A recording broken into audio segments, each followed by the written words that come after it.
Hi there, and welcome to a little Oculus themed update we've thrown together after the news that anybody with an Oculus dev kit can now jump in and play the VR version of Strike Suit Zero. So if you have an Oculus dev kit and you have a copy of Strike Suit Zero, you can now jump in, play the VR version of the game, and hopefully let us know what you think. We've set aside now the forums for you guys to jump on and talk.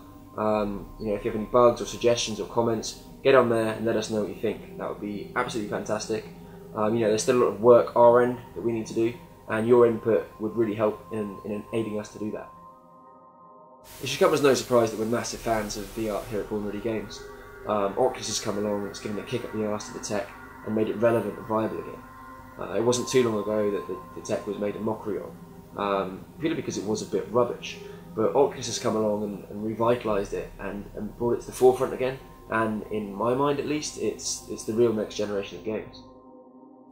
Perhaps the biggest challenge for us in developing the Oculus version of the game was making sure that the right information is still conveyed to the player. So to that end, we've put a lot of effort into the HUD and the UI, both making sure that it works in a thematic sense, so that it sits in the cockpit and it works in a diegetic sense, but also that the information you need from the game is still presented. We're going to look into that in a little bit more detail right now and talk about how we've overcome those obstacles.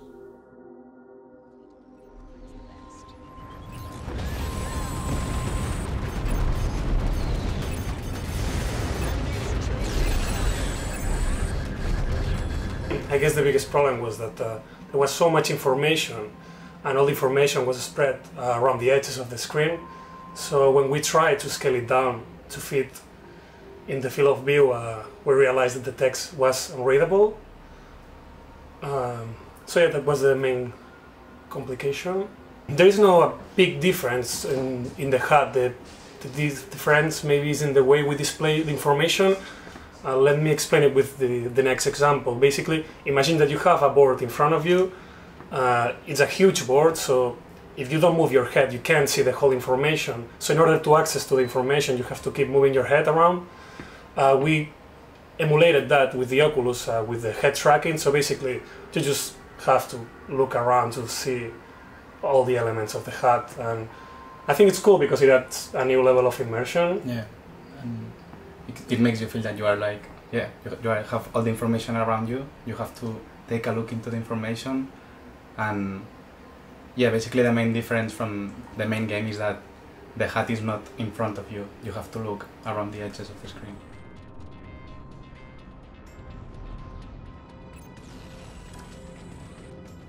Well, as we said before, the tricks that we implemented in this case is to begin with, to render the UI in general at a bigger scale than what the current resolution is, because that helped a lot with readability. One of the main issues that we had when we scaled down the HUD originally and the UI, it was that the text was not readable at all. So the solution that we found was this one, to scale the HUD to a bigger size, and that makes the whole thing much readable. The information on the text, you can actually read what's on there, and also combined with the native resolution of the Oculus, that helped a lot, I think. Yeah, also maybe you want to mention about the key to put the HUD again in front of you in case you...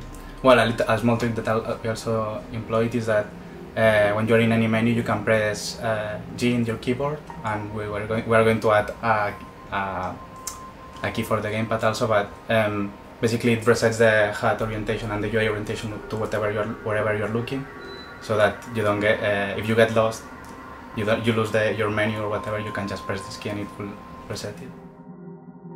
So I think it's unique compared to with other games, like Team Fortress 2, for example. They keep the UI in front of the player constantly, and that's great in some games. That can be a good implementation, a good idea, because if the HUD and the UI is simple enough to keep all the information in a place that is visible at once, that's really helpful. But in our case, we had so many information, and all of the information was around the edges of the screen, which it was impossible to read when we tried that solution. So actually, it was one of the guys from Oculus who suggested us to try that solution.